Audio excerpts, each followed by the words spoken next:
All right, here with UFC bantamweight Dominick Cruz, who takes on Pedro Munhoz at UFC 269. And Dom, I've got some questions here, obviously, for you, but you're a media member now. You do this for a living. What is the story around this fight? What are the talking points you would like to put out there in terms of what's important about this one? Yeah, that's a good question. I would say, first off, highlight Pedro Munhoz for what he's done in his career. He's faced everybody in the division, and he's been in this sport as long as me, Jose Aldo, a lot of the best in the world. He's been doing this for 2 decades. So I'm honored to get to face him. I didn't know if I ever would in this career because we've been on opposite ends of the ladder a lot of times, but here we are. And he's an outstanding test to face another knockout artist. I've faced a lot of knockout artists in my career, and he's again one of the better ones. When you look at him and why he's had success and longevity in his career, but also why maybe he has fallen just short of reaching that pinnacle, what comes to mind? What has made him successful, but also what has held him back over the course of his career? I don't know what's held him back. I can't see that yet. I just can't. I haven't been able to figure that out because he's got all the tools. So maybe he could tell you, but I couldn't. I don't know what's stopping him from getting that thing. To me, he's a championship level fighter that just didn't get the championship. That's it. He's very, very good. Yeah. As are you, and I almost want to congratulate you on this because it's been a long time since you've had 2 fights in 1 calendar year. Were you even kind of aware of that? Like, do you feel that? Like, yeah. I know it's not something that I'm not proud of that. You feel great about, but it's getting 2 fights in a calendar year. I mean, have you been kind of aware of that? Like, hey, it feels good to be active. Yeah, I planned on getting 2 fights this year. That was my plan because after my 2 title fight shortcomings, I just needed to get back on the bike and put a string together of non-stop sparring rounds is really what it came down to that I know about myself. I've had it in my career when I've been at my best, it's when I have the most sparring rounds consistently without an injury in between them. And I was able to create that. So I gave myself this long space in between the 2 fights to just spar, wrestle live, spar live. Like everything, just very hard live rounds to get the rounds in and get myself back to where I feel just comfortable in firefights. Whether people understand that or not, I don't know. But if you've ever been paintballing, it's like the first time you do it, it's scary. Then the more times you do it, you kind of get used to the paintballs flying by your head. You gotta be in there, and I've had to put those rounds in. And now I'm here confident in what I can eat, what my body can take, and to also deliver it. Yeah. How have you found a balance between, because I'm sure what you just said makes total sense. You feel comfortable when you're in there.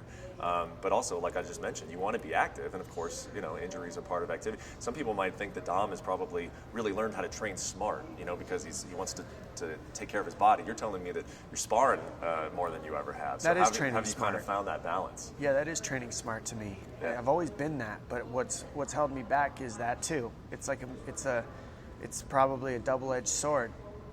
To prepare and for me to be the style that I have, I need the rounds. I need the live rounds. I need the firefights. So I've been training smart. Physical therapy was the missing link. I think I can't stress that enough to upcoming fighters and to fighters now is the money that you got to put into your body to keep it healthy on a weekly basis is not cheap. I've been spending upwards towards at least $300 a week just to keep the physical therapy going, which I've had to work a job. People have watched me work a job to maintain that kind of physical therapy. LeBron James said he spent $1.5 million on just physical therapy alone to play the season he plays. Yep. They have a season. We don't. We fight year round. I don't have a $1.5 million to put into physical therapy. I have not even 1% of that. So I work a job to pay to fix my body while I put in the rounds, and that's made a huge dividend. And now I'm walking into this fight healthy. Yeah. And what you're trying to accomplish here in getting all those rounds in, getting your body back, just not even your body back, but that activity, that mindset. When you look at like sort of the division in which you're doing it in, what comes to my mind that maybe as a comparison is when George St. Pierre said, the champions of today are going to be better than the champions of yesterday because the sport's evolving, Do you subscribe to that? Do you feel like what you're trying to accomplish now is actually more difficult than when you you were at the top of this division and holding the belt?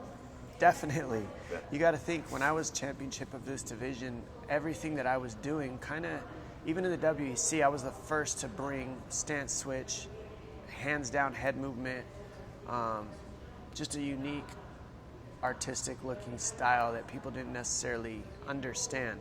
That looks like the norm now in my division. Yeah. That's just how Sandhagen fights that way, Demetrius Johnson fights that way, Horiguchi fights that way. I mean, the list could go on of people that fight with their hands down, switching stance, using footwork, utilizing the entire octagon to move and not be hit, to hit and not be hit, mixing in takedowns. These are all the norm now. So with that being the norm, I don't stand out so much. I do, but I don't. Like, my style's still mine. I'm not exactly like anybody. It's not a linear, conventional style, of course, but it's not as, there's more guys to prepare these people that I'm fighting that can move like me for them than ever before, because people have watched me be champion. I didn't lose for a decade. People watched me, like guys like Cody Garbrandt were 12, 13 when I was holding the championship, beating their coaches. They've watched me and said, okay, I'm gonna beat that style one day.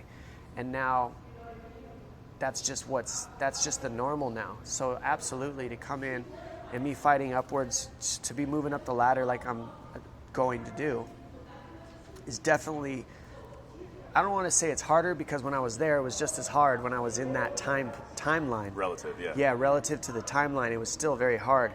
But I also see that people have more tools to prepare for a guy like me than they've ever had before. Maybe it's a weird question for me to ask, because maybe in your spot you don't want to compare the two, but would you almost be more proud of winning a championship now than being the first UFC champion of the UFC at like that belt, or would this belt mean more if you're able to It doesn't mean more, man. It's just like you said, it's all general to timeline. It's going to mean the same no matter what. Winning a world title is, you're the best, and to do it a third time after losing it twice, like I won it, lost it, won it again, and everybody said the same thing they're saying now, that these guys are better and they take my style and they use it better. It's like, I mean, I've heard all this before. I just got to keep my head down, get one foot in front of the other, and get the win, because every single one of these fights is the biggest fight of my life. One more question along those lines is, I've heard some people say when you become a champion, you're a champion for the rest of your life. You are a champion. Do you feel that way? Do you feel like I'm a champion for the rest of my life, or when you're trying to get there again, I believe you are when you defended it. You got to win it and defend it at least once. I defended it at least twice most of the time. So I absolutely believe I'll forever be a champion, and it's a mentality and a mindset, and it's something that you know about yourself. Relative to timeline, it changes. I agree. That's what we keep saying. This is a different era to be champion in. To do it here in this era as well is just another cherry on top of my career and my legacy that I'm really proud of already. Last thing for you, Petr Yan and Corey Sandhagen, that was an amazing fight. Like you said, you and Sandhagen, I know he said it, he's borrowed a lot from your style. What did you think of that fight? And when you're thinking about where you want to go in this sport, is Yan your target, even though Aljamain's the champion? What did you see in that fight, and do you think he's the guy? I think Yan is the champion. I think Aljo, deep down, knows that. I think it's not to take away from Sterling, because he did get illegally hit. But no champion on earth wants to win a champion. Sterling doesn't want to win that way. I promise you, if I sat here and he's right in front of me, he'd say, I rather would have won it regular than that way, but I still did win it. Yep. He would say that. And okay, you're right. You did technically win it. But Yan is the champion right now. He just beat Corey Sandhagen. He's the champion for that, I think, because Sandhagen was the next best in the division at that time. He was the number one contender against Yan. Sterling's going to come back and fight Yan. That book needs to close for those two. I know that feeling, because it was like that with me and Faber in our trilogy. Yep. I won the title from TJ, and that fight with Faber had to happen just to close the book. Those two need to finish that. So I look forward to watching it. It's not like Sterling doesn't have a chance. When you watch him, he's strong as they come. He's got a nasty grappling pedigree and a really good gas tank. So he can get himself healthy and get in there. he absolutely has a chance. Do not count that man out. I don't count anybody out because I know what it's like to have injuries and have to come back. And you just can't count us out. You can't, any of us. We're too tough, all of us. I really believe that. Like I see them all as teammates to me. I don't look at them as I'm going to compete and I'm going to beat them, but they're still teammates because just like I'm going to compete against my teammates and beat them in practice. This is just on the stage. Do you find yourself ever, though, and it's okay if you don't, I mean, obviously you got a whole lot on your plate, but do you ever kind of picture yourself fighting Yan just because you hold him as the champion? He's the gold standard right now. He's got the belt. My style that I build each fight is to prepare for the champion. If you prepare for the champion, then you're prepared for the rest of the division. So it kind of handles everything else. So yeah, when I watch Yan, I look at the things I need to adjust and fix. There's defense needs to be there. A solid southpaw defense and offense needs to be there, and all the things that I already have. But those things need to elevate for me to be there and compete at a high level. You watched him versus Aldo.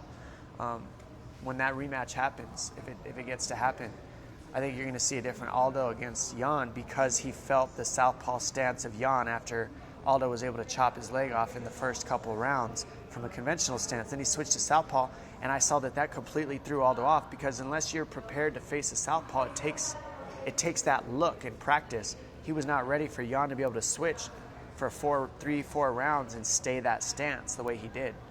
And it was very impressive to see that, to switch and still have your defense there against a guy like Aldo and still have your offense at a high work rate the way Yan did in that fight against Aldo. Aldo's going to show up prepared for that next time when they rematch, and that's going to be a different fight.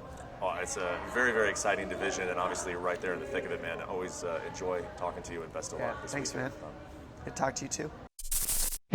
Thank you for watching ESPN on YouTube. For live streaming sports and premium content, subscribe to ESPN+.